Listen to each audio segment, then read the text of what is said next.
Well, good evening. Lotties, Lazos, and Lazos, welcome to the click. You smell absolutely astounding today.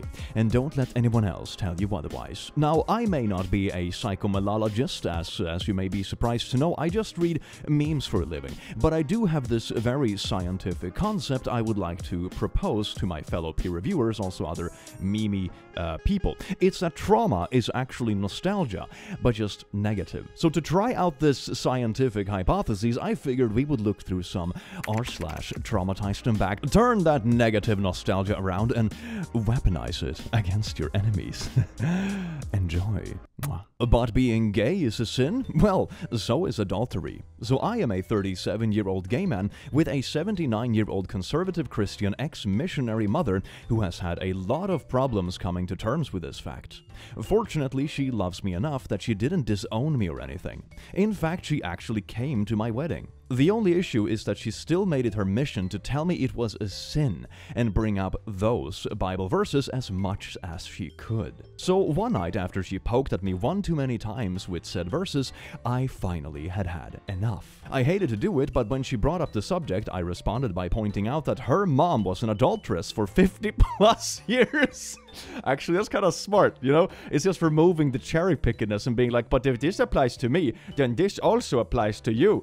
Oh yes, indeed, it's beautiful how the turntables. You see, her mother divorced her husband due to the fact that he was a drunk. He would spend all his money on booze and tipping the waitresses at the local bar, instead of buying his family food. It was bad enough that the waitresses would actually reach out to my grandmother and gave her the tips he gave them because they knew it was a problem. Oh my god, massive respect to the waitresses for actually doing that. That is absolutely amazing, but Jesus Christ, you know it's bad when the waitresses you are like kind of hitting on and tipping goes behind your back and just gives the money back to your wife. You know you crossed like multiple lines at that point, in multiple dimensions of life.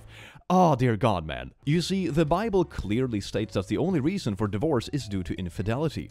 Since my grandmother's first husband was never unfaithful, she was never divorced in the eyes of God. Because of this, it means that her second marriage to my grandfather was actually adultery in the eyes of God, making my grandmother an adulteress. Oh.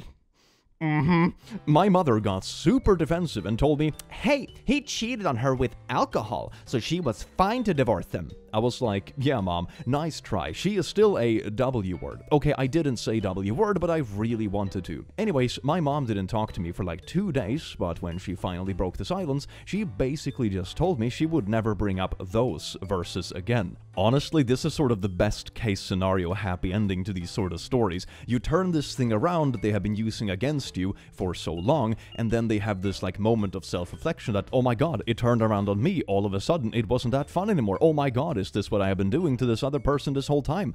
So that sort of stuff can make some people turn around and change how they act when they realize what it's like to actually have them directed towards themselves. It's been nearly a year now, and my life is so much less stressful. I don't end up crying after the majority of my conversations with her anymore. I hate that I had to use my grandmother's memory like that to get my mom to stop, but I will not hesitate to remind her of this if she ever slips back into old habits in the future. Yeah, people like that are always so conveniently hypocritical, aren't they? No, this stuff applies because it's about you, but this stuff that would apply to my story and who I am, that doesn't apply at all because a bunch of excuses that aren't actually applicable, so... It's just kind of funny how that works, isn't it? My dad went on a huge transphobic rant. I told him I am trans because he had me circumcised. Basically, my dad never accepted me for being a transgender woman. That is not my problem though. I have a happy relationship and a great career. I haven't lived with him in over a decade. Still, he tried to guilt trip me into reconsidering. Anyways, instead of getting mad, I was just like, you're right, but since you had me circumcised, I always hated having naughties as a guy. It never felt good. I decided that I would just become a woman now. With surgery, I actually have a hood, and naughties is way better. Anyways, now he is like fully convinced that this is all his fault. And apparently has been going on tirades about the evils of circumcision. Oh my god, what an absolute universe. Did he really change the thing? He is like parading around about his life mission is no longer going around being transphobic. It's like anti-circumcision. He just did like a 180 about his call in life. Oh my god. It is pissing off a lot of his religious friends, but he just calls them groomers who wants to perform surgeries on infants. They don't even know how to respond to it. Oh my god, I need to see this play out in person. This sounds absolutely hilarious to just observe on like an arm's length distance, like the infighting and the opinions flying back and forth, and oh my god, and all of a sudden having the same arguments. My dad tried to make me sit in bloody underwear, so I made an announcement. I had heavy, painful, and irregular periods. I would go through a lot of underwear, because not even the thick tampons or pads were working as long as they should. Unfortunately, this problem bit me in the butt 5 years ago during Christmas. My dad, sister, and I flew to Texas to be with family. 2 days into the trip, right on Christmas, I start my period. Oh yay, good timing. It's one of those things, kind of like Murphy's Law for periods, always come when it's like a trip, or like a family vacation, or something like that. It's always when it's the worst timing. 2 days into the trip, right on Christmas, I start my period. Unfortunately, the tampons I packed got soaked in hand sanitizer because I didn't properly close my hand sanitizer on the flight. I asked my dad if we can stop by the store to buy any, only to be told, "You can wait. Let's try to make it through the party and then I'll get you tampons." It takes like 3 minutes, fam. Oh my, it takes 3 minutes. Jesus Christ. Yeah, he really said that. My 11-year-old anxious self didn't protest, and I just decided to triple my underwear. Everyone got ready and we drove off to the Christmas party. When we arrived, I felt blood pooling in my underwear. I try to ignore it as we get inside. I just sit on the couch and try to avoid standing at all costs. 3 hours in, the blood has stained through my blue jeans. I panic, text my dad that we need to leave now, only for him to look at the text across the room and put his phone back down. 30 minutes passed, everyone arrived at the party, and I cannot take it anymore. I build the courage to stand up, walk towards my dad, and loudly say, "Can we get tampons or pads now? I cannot wait." My dad is red in the face, and someone, I completely forgot her name, audibly gasped and took off her jacket, running towards me to wrap it around my waist and scold my dad. While that's happening, another nice lady, I believe she owned the house, held my hand and brought me upstairs to change into her clothes and let her wash mine. She lets me stay upstairs the rest of the party with a pack of pads and sweet tea. That is absolutely amazing, though. What wholesome people. I do love that vibe, though. I love that vibe that are actually looking out for people that come and be guests at their place, even when their own parents are being poopy. That is so nice. That brings me a little bit of hope about... It's another chopper. It's looking for my memes. That does bring me a bit of hope about humanity, though. Even when their own parents are being poopy, there are still people around them that look out for them and will go out of their way to actually help out. That is so beautiful. A little bit of hope about humanity restored. When the party was over, I went downstairs. When my dad saw me, he finally said, "We can get him now. I am sorry." A week ago, I saw those two ladies again. Turns out my dad thought I was lying, so I didn't have to go to the party. It took being yelled at him for him to realize he messed up bad. And even playing devil's advocate in this case, even if it was like a lie or an excuse to make it inconvenient not to go or whatever argument you want to use, just going past like a convenience store to pick up like a pack of tampons or something like that, or pads on the way there, takes like 3 minutes. You know, it's such an easy thing to do, and then you can probably talk a bit more about if they really want to go to the party or not either. This seems like such a stupid thing to just assume someone is lying about, and then it all ends up blowing up. It's not not a great thing to do, fam. Not a great thing to do. Don't touch my kid's hair. A petty revenge. My 8-year-old daughter has very red hair, leaning more towards auburn. She has never cut it. We call it the Long Hair Don't Care Club, because mine is pretty long too. Hers, though, it's so long she has to pull it from under her when she sits. Oh my god, it's gonna grow to be like longer than she is. That is amazing. She loves her hair, and so does her father and I. Every redhead knows that in public, people will always try to touch it. Mostly older white ladies. Yeah, I've heard that it's a case. If you have like this sort of hair, or if you have like very curly hair, for example, people will always try to touch it. I am lucky in the way that people don't normally ask to touch my hair. That is like the privilege of having just boring straight hair, I guess. So the story. Older white lady in the grocery store goes to touch her hair. She is used to people trying to touch her and hates it, and very vocally told her, "Don't touch me." Okay, so she actually told the older lady not to do it. I've taught her to be loud about it because it will embarrass and stop most people. But not this lady. I cannot imagine going up to like a child that is a stranger to fondle their hair, right? And then the kid, who is obviously sick of this sort of behavior because it happens way too often, audibly says, "No, don't do this." You know, like, "Oh, silly child, I'll fondle your hair anyway." Bruh. A few aisles over, we are picking what type of crackers she wants when the old Birch again comes by. My daughter has a sparkly pink baseball cap on her with a ponytail through the loop. This frickin' woman grabbed her ponytail and ran her hand down it and said, "Oh, it feels so nice." Okay, this is absolutely astounding. This is the sort of behavior I'm surprised no one has called the cops on this old lady yet. Jesus Christ, can you imagine if anyone else did this? This wasn't like a sweet old lady, although there's nothing sweet about this. The police would be there in like 2 minutes. This is insane. I replied, "Well, it should, considering it's a wig, and you are complimenting a cancer patient on someone else's hair because she doesn't have any." Birch turned white as a wedding gown. I said, "Stop touching her, or I will touch you." Cue the clutching of pearls and turning beet red. She starts to apologize and tries to reach to my kid yet again. What? Why again? Oh my god.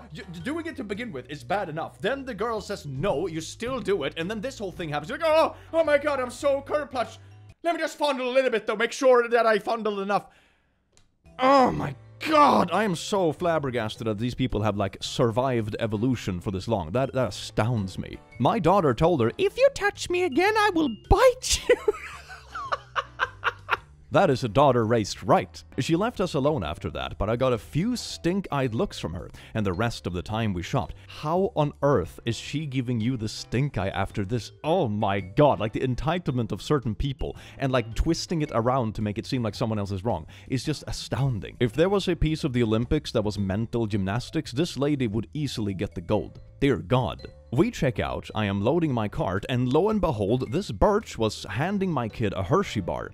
My kids crossed her arms tight and told her she was allergic. Which she isn't, but lol. Oh my god, that's so funny that the kid is so fed up that they've come up with this kind of like rhetoric as well. That is amazing. Which she isn't, but lol. So I guess all that hammering of never take an offer from a stranger with candy stuck. Frick that lady. Why does she keep doubling down? Like after the first time when you come up and start acting weird, you're like, "Oh my bad, I didn't mean any harm, apologies," and then you leave them alone. Like now you've come back to this kid like 5 times after they've told you like to leave them alone, don't touch them. You get the story about like the cancer and the wig, you get the whole kind of thing about leaving alone or I will bite you, and then like allergic to the bar you try to bribe them with to make things better or something like that. Like, you approached them like 5 times now. 5 times.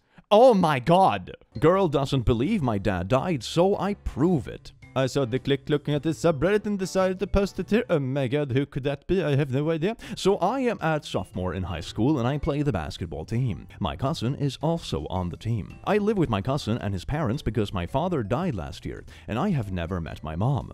Only our close friends know. After the last game of the season, every year my school has a party thing for the players, cheerleaders, and their parents. While at the party, my aunt and uncle wanted to take a lot of pictures. It's kind of their favorite thing. So we took a ton of pictures together. Probably lasted them about 10 minutes. But they both had somewhere else to be, so they left. Once I was alone, my cousin's girlfriend, a cheerleader, approached me very angrily. I have never gotten along with her, but we've been civil since she's dating my cousin. "Why can't you take pictures with your own parents, blowjob?" Is that an insult that, like, kiddos use? Okay. "I didn't get to take any with Cian and his parents because you were there the whole time." I was kind of shocked just because what the frick are you talking about? Me? Well, my dad is dead, so kind of difficult. She looked shocked for a second before doubling down. No, don't, oh my god. Oh, don't double down, no! No, he is not. I have met him. 2 years ago. She met him 2 years ago. So I pulled up my phone and showed her a picture of me and my cousin at my father's open funeral, casket open. His face was only mildly deformed due to him being a burn victim, but it wasn't too gory. That is so tragic. I'm so sorry to hear that.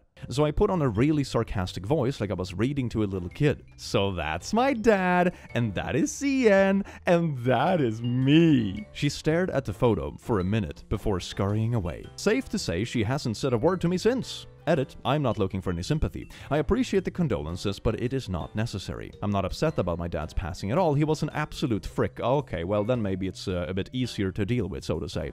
There is a reason my cousin and I have a selfie with his casket. Oh my god, okay. The amount of sass in this post is absolutely astounding. It also boggles my mind with the cheerleader girlfriend that they insist on doubling down. Like, what do you think is gonna happen? Even if you go like the completely unemotional route, like don't think about like how other people may feel and stuff. Even if you only think this completely cold and calculated, it's like, is this worth the gamble? You know, because otherwise you reveal that the person was making this up for some reason, or it becomes the most awkward situation ever and you look like a massive douche. Like, even if you want to be all cold and calculated about this, it's not worth the gamble. This is so dumb. Kid exposes me as gay. Doesn't end well for him. So I, 15M, am gay.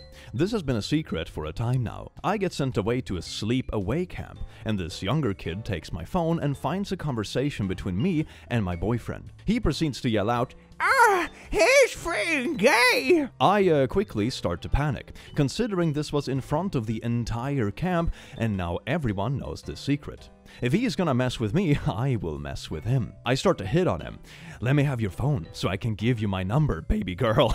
He starts to get extremely flustered and backs away. Every time I see him, I just start to hit on him until he freaks off.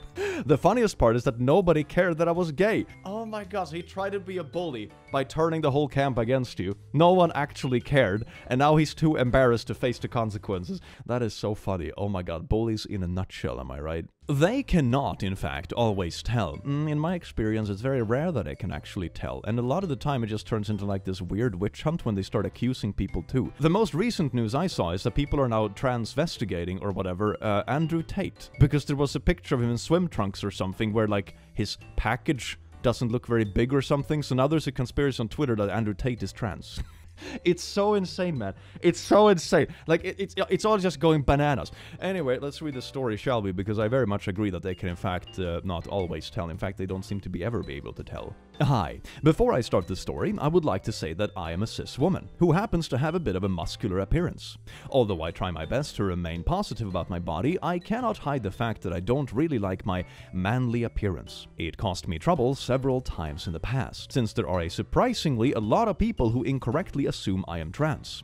I don't have anything against trans folks, just hate the "we can always tell" movement. Yeah, I think we all do. They're incredibly transphobic and they go on these like weird witch hunts and they always get things wrong somehow. They're so hateful and so invested in this for some reason, but they can't be bothered to like make sure they even get things right, so to say. It's astounding. How do you care so much and also so little about a topic that you combine these elements?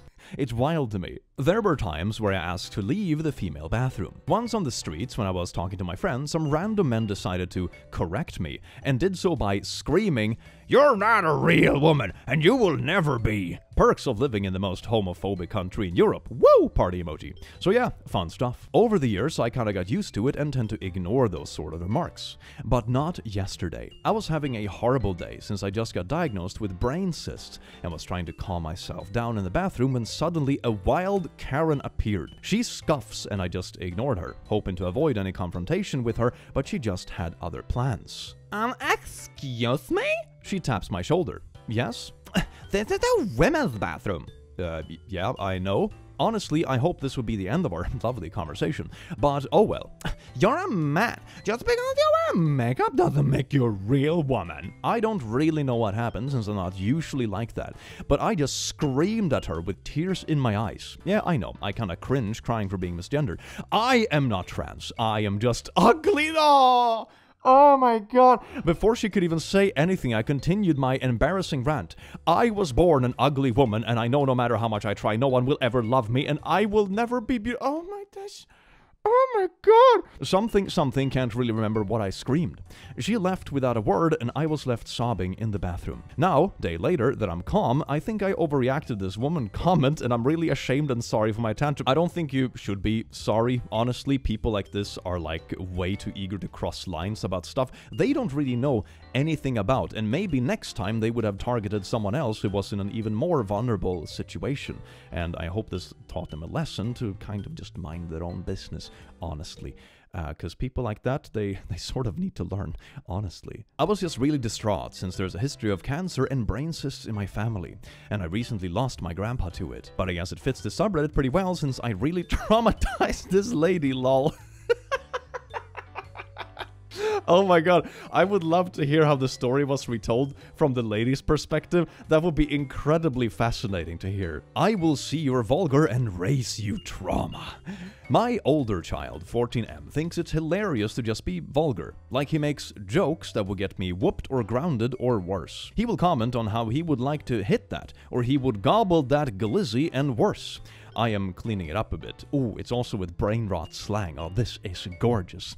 My fiancé and I recently decided we were going to traumatize him back, since asking him to stop and demanding he stop and grounding him weren't working. I have tried everything, and this was my Hail Mary. So last night I had gotten down on the floor to pet my chunky boy, large cat, because he was acting anxious. As I was getting up, I did the table pose and then did the cat cows to stretch my back out. I am 40, the floor is mean. Son goes, "I bet I know what fiancé's thinking."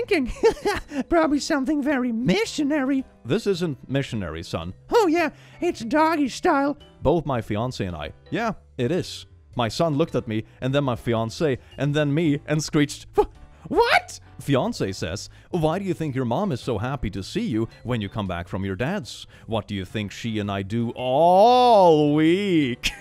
I am happy because I love my kids and I miss them both each week when they're at their dad's. We have 50-50 custody. But I just winked at my fiancé. I have never seen my son run out of a room so fast. It's been almost 24 hours and his constant stream of vulgar comments has been nearly zero yet today. Yeah, that is when you keep pushing vulgar jokes to the point where, like, oh my god, there is actually something vulgar to uncover here. That's not what you wanted to hear now, was it? And reality hits quite fast, doesn't it? Oh, isn't that beautiful? Absolutely brilliant. No teenager wants to think of their parents as naughty beings, which is kind of funny considering that's how they got here in the first place. It's hard to think of parents as anything other than parents. Well done, OP. Ah, thank you. That's the angle I was going for. Pun intended. Oh, this is amazing.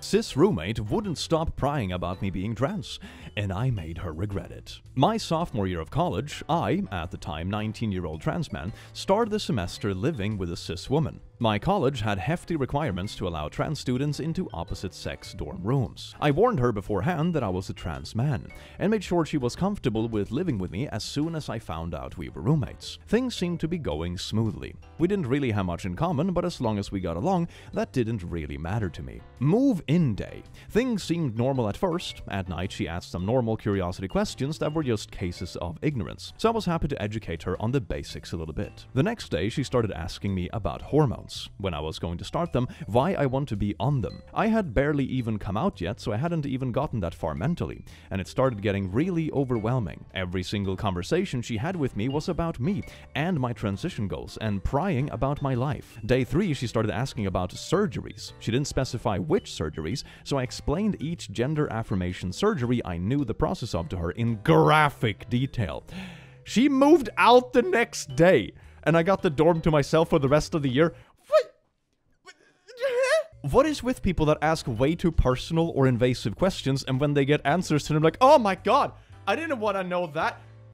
You literally asked for it though, didn't you? Why do you ask questions that you cannot handle the answers to? Oh my god! One thing that I always find kind of interesting with cases like this, it's that most people that aren't like overly creepy or anything usually have the boundary that you don't go around inquiring about people's genitals, right? This will typically get you in trouble or get you written up with HR or, you know, whatever the context is. But when it involves situations like this, that common sense just goes out the window for some reason. People just forget about that common sense, and all of a sudden it's okay to just pry about people's genitals. It's just interesting. I wonder like how that happens and how it really clicks, you know. If you just take a step back, you realize how incredibly weird the whole thing is. Don't respect my privacy? See me naked then. I am posting the story for my sister who doesn't have Reddit. So my dad and brother have always had the issue of never knocking. They would open closed bedroom and bathroom doors and constantly walk in on me and my sister. This made my sister uncomfortable, quite understandably, so she started stripping naked whenever she would be in her own room. She never mentioned to her brother and dad that she would be doing this. I just imagine there being like an equivalent story somewhere where it's like, oh my god, I got so sick of my parents busting into my room, so I made sure there was always like adult films on my screen. so they would be as uncomfortable as possible, you know? I feel there is like an equivalent to the story somewhere out there. It took a few days, but my brother ended up going to my dad, who went to my mom to complain that my sister was sitting naked in her own room. So apparently my brother had once again walked into my sister's room and saw her fully naked. After that, my brother and dad started to knock a little more. Oh my god, what do you mean go to the parent? I mean, I'm hoping the mother was like upset about it and be like, yeah, don't bust into people's rooms unannounced. Like, Jesus Christ. That should be like the first reaction, maybe. What was your mom's reaction to being told her son was complaining that her daughter was naked in her room with the door shut? She in short told them, pound sand. It's her room and she could do whatever she wanted in her own room. Surely concern, right? Yeah, it sounds like it at least started to change for the better, my god. My dad did this until I was about 14. One morning I got up very quiet, got dressed in shorts and a tee for school and put on my bathrobe on over the top of my clothes. It was long big enough to cover all my clothing. I heard my dad come down the hallway, and when he flung the door open, I made a big show of covering up while yelling, "Dad, just stop it, don't knock!" He never did it again. He would still open the door without knocking, but he would only open it enough to slide his hand in to turn on the lights. Oh, that is beautiful. That's kind of like a good prank to just make them realize, like, oh, they're not a tiny child anymore. They're like a legit teenager. Maybe this is like invasive at this point. Yeah, that's good. That's good, I think. My god. Stuff like this, I've heard way too many stories. I mean, at least they seem to be reasonable about it in these situations. You know, it's just the realization that, oh, yeah, this isn't appropriate. Taking a step back, you know, fixing the situation. That is good. I have heard the variations on, like, insane parents when people just, like, remove doors on room. It's like, oh, let's take the hinges off. That's a good parental reaction. So at least, like, happy endings and stuff in this case. I am too young to be crying over boys? Don't worry, I will tell you the whole story. So I, 21GF, was an exchange student in the US this year. Way back in September, my aunt, who I basically lived with for 3 years before the US was about to pass away. I rushed to the airport as soon as I heard, and I was a mess. So while I was waiting to board, I sat as far away as I could from anyone else. I was just bawling and looking at pictures of my aunt on my phone. Suddenly, this 50-something man who smelled bad and looked even worse came and sat right next to me. So close that our thighs were touching. He kept talking about how I'm too young and too pretty to be crying about boys. About how guys my age suck, and I need a man that's more mature to satisfy me. I kept ignoring him for over 20 minutes, but he would not let go. Finally, he grabbed my phone so I would pay attention to him, and that was the last straw. So I yelled, "Sir, if you could please stop bothering me. Not only am I less than half your age, I am deeply uninterested. And if you must know, I'm not crying over boys, but over my favorite person who's been taken off the ventilator as we speak and will be dead by EOD." He got so red so quickly and just stood up and walked away. Girl, next time don't wait 20 minutes. Don't even wait 20 seconds. I am giving you permission to firmly and directly tell these people to frick right off immediately. Only a frickin' psycho hits on someone in obvious emotional distress. Yeah, this was not an oblivious old man, that was a predator. No one right in their own head tries to hit on or mess with someone in emotional distress. I mean, even if that was the case, that it was only a breakup, right? He was still very specifically seeking out a person who was less than half his age, who was very obviously in a vulnerable position. That was who he was seeking out. He wasn't going around flirting with people his own age at the airport. He wasn't casually flirting with anyone else. He was seeking out specifically the person sitting far away that was in clear emotional distress and potentially in a vulnerable situation, who was also much, much younger. So yeah, this was not a clueless person. This was very, very purposeful. Too bad my brother wasn't your first call. Obligatory click mention. Never listened or watched them anyways. Oh my god, I just got traumatized back. God, I'm getting roasted by posts. Ouch. Okay, but as a serious side tangent though, like when it comes to subreddits like this, it's very fun to see that people like find communities and stuff because videos and things I cover, but don't go to subreddits like this and just spam them just because you want to be featured in a video. Like if you have a story that fits the subreddit legitimately, obviously feel free to share it. It's an open community and that sort of thing. But don't go and spam the subreddit just to try to get into a video if the story doesn't fit, because I will not read it in a video if it's not a story that actually fits the theme, and it's not fun for the the people at the subreddit either to like walk through this like spam fest of posts. So just keep that in mind. It's supposed to be fun for everyone, so don't do anything like that on my behalf. I have seen that happen on occasion in various subreddits when I review them, and that is not the intention. Like I said, participation is amazing, but it should be like participation that is fun for everyone and sharing appropriate things. Don't spam the subreddit with nonsense just to try to get into a video, because that is not going to happen and it's going to be a bother for the people there. So anyway, let's get on with the story, shall we? Back in my barista days, cafe manager on an entertainment store, I had an awful lot of regulars who would hang around for the most of their free time. They knew me, I knew them, their regular orders, trials and tribulations, etc. So when my baby brother died at 15 years old in 2008, after being hit by a car while biking home, it was major news. I was out of work for a month, keeping my mom together and trying to function. I got huge tips and many sympathy cards when I finally returned. At some point during my first week back, one of the said regulars comes in. He had been training to be an EMT and finally got to go out into the field. He and another EMT trainee came in for their coffee the day after their first night out. Regular says to my friend, "Man, I just wish it wasn't so quiet. I wanted to get someone who was fricked up." Now, I am still barely holding it together. I raised my brother and he was my first loss. Haven't even dealt with the death of a grandparent or friend, so it was pretty frickin' raw. My brother was pretty messed up when the ambulance got there. Too bad you couldn't have been there for that. Sets their coffee down a little too loud and head to the kitchen to cry again. So many people told me how horrible he felt, but he never personally apologized. He did tip better after that though. Oh my god. Oh, that is such a stupid thing to blurt out. Jesus Christ. I mean, at least he started tipping better. At least that's a slightly happy part to the story, I suppose, but that is so sad. Sometimes it seems the mouth just doesn't connect to the brain when it comes to humans. It is a fascinating concept. Your best friend has been dead for 4 years. I just remember this story, and I wasn't even trying to scar anyone. I used to work at a cookie store at a shopping mall. At the time, one cookie was $1.59, or $8.30 for 6. Pricey, but hey, it's the mall, baby. Mall Karens would complain about the prices all the time, but it never deterred anyone from buying the mall treats. I saw it go up to $1.70 before I quit. One day, 2 larger boomer women decided they wanted 4 cookies between the 2 of them. I immediately suggest a half dozen since it's not only $1 away from the price of 4 and you get 2 extra cookies. They weren't having it. They said it was way too expensive for something so trivial. In my experience, trivial things are always more expensive. They were even more offended when I told them how much it was for just 1. So they decided to bring out the big guns.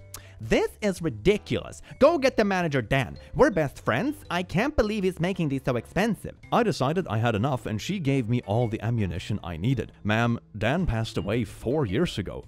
I had heard of him, but he passed away about 2 months before I started, so I knew who he was from coworkers. This lady literally clutched her pearls and started shaking, pinching her temple. Oh no. Oh no. She just kept repeating as her friend tried to comfort her. Then they just walked off. I guess they weren't best friends if she didn't know he was dead and buried? R/I know the owner. Oh my god, how can you claim to be someone's best friend just to give like a worker a hard time? But you didn't even know they passed away for 4 years. I don't think you were particularly close in that case. Oh my god. How my sister scared away a phone scammer. Thought y'all would get a kick out of this little revenge story. So I, 28, non-binary, have a younger sister, 26F, who, as a kid, loved to freak people out and be weird. After she found out the origin story of Ring Around the Rosie, she would sing it creepily while not blinking. Scared the poo out of our older cousins, lol. Weird kid, funny as heck. Anyways, back when she was in high school, my family had a landline, and we would constantly get scam callers talking about how our computer had a virus or something like that. Obviously, we never fell for it, but it was annoying. So one day my sister answered the phone and yet another, "Your computer has a virus" scammer. And instead of hanging up, she decided to make sure they would never call again. She took a deep breath and in the most psychotic, course I want to speak to your manager voice she could muster, she yelled, "Computers are the devil and you are Satan!" According to my mom, who was in the room, there was a brief pause before my sister said, he hung up on me. Almost the full year passed before we got any more scam calls on that line. I mean, I guess that's a decent way to make them cross out your number on your list. Like, oh my god, this is so unhinged. We will never sell anything to these people, you know, let's cross them out. I have a sort of similar life hack, but way more innocent when it comes to, like, phone salesmen. I always get a lot of calls from people trying to sell me, like, different phone subscriptions. Oh my god, you're with this company, but here at this company, we can offer you a cheaper deal, blah, blah, blah. It's always very annoying and very spammy. I always just tell them, no, it's a company phone. I can't control it. Bye. And then they cross you off the list, and after a while, you stop getting the calls completely. Of course, it technically is a company phone, but it's my company, so I could change it if I wanted to, but I don't want to. It's annoying, so it's a very good excuse to just get people to stop calling about that sort of thing. So a very good life hack. It will make them cross you off the list of potential cold callers without really causing much of a scene about it. It's pretty convenient. Call me poor. How is your parents' marriage going? I'm super happy that click. Oh my god. It's a bit of a wacko. Obligatory English is not my first language, and I'm dyslexic combo, so sorry for any mistakes. I can relate, yeah. Growing up, I lived abroad due to my dad's work, and having been transferred to another country by his company, he got some benefits. Basically, corporate speak of, hey, I know we're asking you to uproot your children and spouses' lives and come to work for us in a place no one of you speak the language or anything, but we're gonna pay for housing and schooling for y'all. All this to say that we lived with people way wealthier than us. Like, some kid gets to school in a helicopter kind of money. Oh my god. Now, this all happened when I was in the school bus going home one day. This kid, let's call him Carlos, 8M, and I also 8, were kind of frenemies. I was bumped up a grade, so we only met in the bus, but in these 2 hours every afternoon, we managed to both be besties and try to rip each other's heads off. Anyway, Carlos was a rich kid. Like, he always had the latest, coolest toys kind of rich, while I, needless to say, was not. My family was by no means poor, but comparatively there was a big contrast. I don't even remember why we started fighting that day.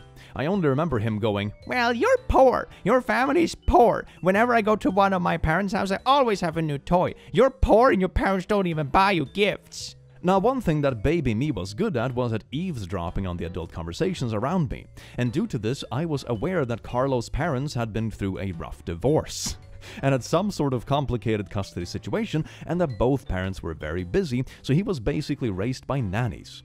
So I, in all my 8-year-old might, looked him dead in the eye and in the straightest, most deadpan voice I could muster said, at least my parents still love each other. At least my parents don't compensate for not being there with materialistic things. When I get home, my mom will be there waiting for me and my dad will be in a few hours. Where will your parents be, huh? He cried all the way to his house after that. Surprisingly, we stayed friends after that and never mentioned the incident again. Children can be so savage, man. Oh my frickin' god. But to be honest, the joke's probably on me, since my parents divorced 8 hours after that, so now I am poor and my parents don't love each other. Lol. I swear to God, kids can be real little devils. It's such a fascinating contrast. Sometimes you like see kids playing around, and they're like the sweetest, most innocent things, and sometimes you see things like this bubble up, and it's just, oh my heckin' God, there are no stoppers or boundaries or filters or anything. Absolutely astounding. Don't stalk your peers. Stumbling into the suburb because woo! We were living in a Nevada border town with a smallish population. My younger sister was probably in 9th grade at the time and had a handful of friends over for a sleepover. I don't know all the details, but a group of older boys, 3 to 4 11th graders, had been harassing and generally annoying my sister and her friends earlier in the day. These boys got the bright idea to break into our backyard and scare the group of girls when they were laying outside on the trampoline. This resulted in my sister coming inside and waking my mother, who had gone to bed for work for the next day. My mother is eclectic, to say the least, and fears no one. So she reached down the side of her bed, pulled out a perfectly functional flail. Yes, a flail. And calmly stepped outside and began twirling the spiked ball of this medieval weapon. The boys, unsurprisingly, ran back the way they came. They were scrambling over each other to get back over the fence, when their faces drained completely of color. My mother then proceeded to say, in her brightest, cheeriest, slightly unhinged voice, "Don't run! Come play!" No one bothered my sister or her friends for the next 2 years we lived there. Sometimes it's fun to remember that my mother's wild behavior has been repurposed to protect her kids as she has gotten older. Oh, that is absolutely beautiful. Heck yeah, protective unhingedness. Ah, yes indeed, beautiful parenting. I was once at a bar where some douche was hitting on a lesbian woman, and when she told him she was lesbian, he said, "You just haven't had the right pee-pee yet." Hearing this, I, 6'2", 280-pound straight man, began aggressively hitting on him. The guy is like, "Hey bro, I'm not gay." To which I responded, "Are you sure? Maybe you just haven't had the right pee-pee yet." Oh my god, this reminds me so much of that story I saw with like a picture attached like a couple of years ago in a video. It was like the wholesome gay bro that is like super buff. He's like going around the club shirtless like a tall, muscular dude. And whenever someone is like being really creepy towards someone on the dance floor, he just goes up and starts grinding on them back or being super pushy and hitting on them until they buzz off. And then he keeps prowling the dance floor. He just scares off the creepy douchebags. It's amazing. The vigilante we all need, but not the one we deserve. Hey, Hi? how are you? Also, I need your thoughts. Guess I can't. Do we know each other? Here is a picture of... Private parts. We're gonna have to censor that whole picture, but that's not pretty. Why did you send me a picture of a child's pee-pee? What the frick? Oh, that is such a good response. What? It's not a child's pee-pee, it's mine. Huh? Why does it look like that? I have never seen that before.